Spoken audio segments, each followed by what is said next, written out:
وہ بات ہی باہر نہیں آئی تھی. 25 سالوں کے بعد جب وہ کلوز کر رہے تھے کیس کو، انڈین جوڈیشری جو تھی وہ اپنے طریقے سے چاہ رہی تھی کہ یہ اب کیونکہ .com ایرا میں تو باتیں کھلنا شروع ہو جاتی ہیں، فوراً سامنے آ جاتی ہیں، تو اس وقت کشمیر کی ہی کچھ بیٹیاں اٹھیں اور انہوں نے اس کے اوپر 25th اینیورسری کے اوپر، اس دن کے اوپر کتاب پبلش کی جو کہ دہلی میں بین ہو گئی، اس کی پبلیکیشن سری نگر میں بین ہو گئی، بٹ آئی میڈ شیور کہ وہ مظفر آباد میں اسی دن کے اوپر پبلیکیشن کے اوپر جو ہے وہ ایک لانچ ہو، اور اس کا نام ہے ڈو یو ریممبر کنان پوشپورہ. وہ وہاں کی بہادر بیٹیاں جو کشمیری ہیں، اسار بطول،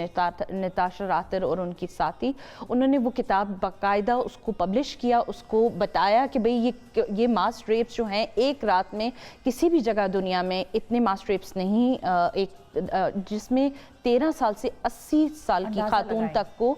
اذیت کا نشانہ بنایا گیا، ان کی بے حرمتی کی گئی.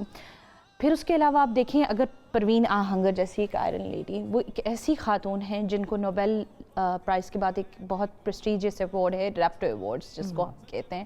وہ ان کے حصے میں آیا کیونکہ وہ ماں ہیں جس نے اپنے 18 سال کا بیٹا لاپتہ ہو گیا 90s کی دہائی میں. تو it's been 30 years she's still been waiting for her. تو وہ ان تمام ماؤں کے ساتھ مل کے انہوں نے ایک ایسوسیشن بنائی، ایسوسیشن آف ڈسپیئرڈ پرسن، جو کہ ہر ٹیوزڈے کو سری نگر میں یونائٹڈ نیشنز کے آفس کے سامنے پروٹیسٹ ریکارڈ کراتے ہیں ہر ٹیوزڈے کو. پھر آپ زمردہ حبیب کو دیکھیے، پھر آپ آسیہ اندرابی کو دیکھیے. آسیہ اندرابی جو کہ بہت مشکل سے کچھ چند دن اپنی ان کی ہسبینڈ کے ساتھ رفاقت رہی، 2016 کے بعد سے 5 سال ہونے کو آئے ہیں، اور جرم پبلک سیفٹی ایکٹ کیا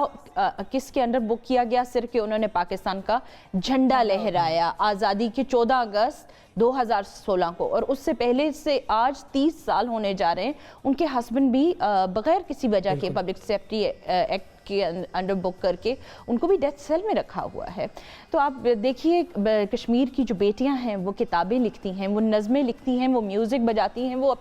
اپنے جو غم ہے اس کو بتانے کی کوشش کرتے ہیں.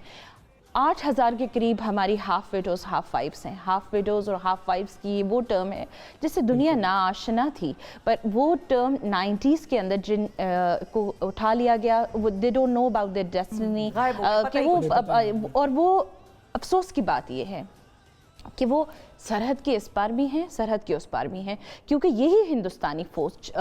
جب آپ دیکھتے ہیں لائن آف کنٹرول کے ساتھ ٹریول کرتے ہیں نیلم ویلی میں، لیپا ویلی میں، نکیال میں، تو وہاں پر بھی میں نے جب میں حیران ہو گئی کہ یہ ہاف ویڈوز ہاف وائفز میں نے مقبوضہ کشمیر کے اندر تو دیکھی تھیں، یہ ٹرم وہاں تو سنی تھی، تو یہاں پر بھی ایسے ہی ہیں کیونکہ وہ ان کو اٹھا لیا جاتا ہے، پھر اس کے بعد ان کو مختلف جیلوں میں رکھا جاتا ہے، پھر پاکستان کے خلاف جب بھی کبھی کوئی دھماکہ ہوتا ہے تو اس کو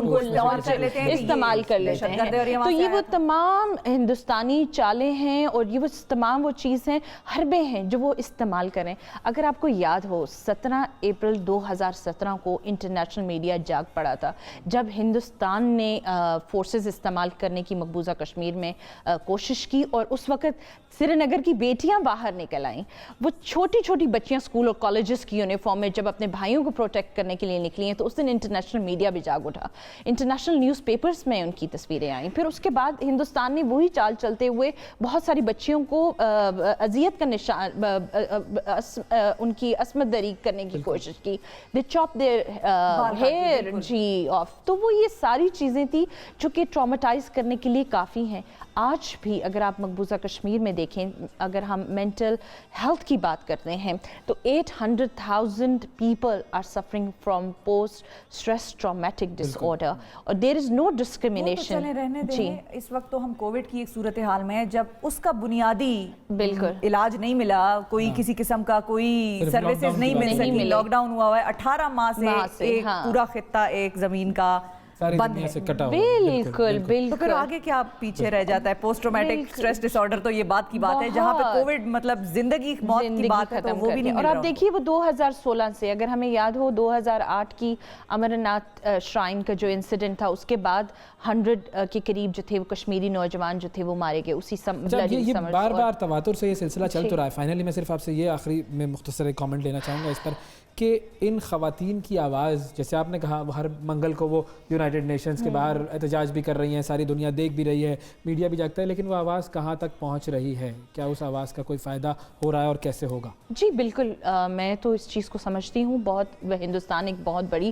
فورس اور لابنگ، اور انہوں نے اتنا پیسہ اس کے لیے لگایا تاکہ کشمیریوں کی آواز وادی سے باہر نہ نکل سکے۔ آخر وہی لوگ ہیں جو اپنی آواز ضرور اٹھاتے ہیں، ہر ممکن کوشش کرتے ہیں کہ ان کے اوپر جو ظلم زیادتی ہوتی ہے وہ باہر نکل کر پروٹیسٹ کرتے ہیں اس کے خلاف۔ ان کو پتہ ہوتا ہے کہ ان کا مقدر موت ہے، آواز اٹھانے کا مقصد ہے کہ موت آپ کا مقدر ہوگی، مگر اس حالت میں بھی ڈر نہیں ہے۔ اور یہ میں آپ کو ایک بات بتاؤں، یہ انڈین جو کمیشن تھا جو آیا تھا 2016 کے بعد، برہان وانی کے بعد، یہ ان کی رپورٹ کا پہلا ہیڈ لائن تھا کہ India has given birth to a fearless generation and that is been called Kashmiri. یہ جو فیئر لیس جنریشن ہے، اس کا ساتھ دینے کے لیے ہی اور اس کا ساتھ نبھانے کے لیے ہی اور اس کی آواز کو ساری دنیا تک پہنچانے کے لیے ہی ہم یہاں پر آج بیٹھے ہوئے اپنا ایک اسپیشل پروگرام کر رہے ہیں کشمیر ڈے کے حوالے سے۔ بہت شکریہ ادا کریں گے ماریہ صاحبہ، آپ نے وقت دیا۔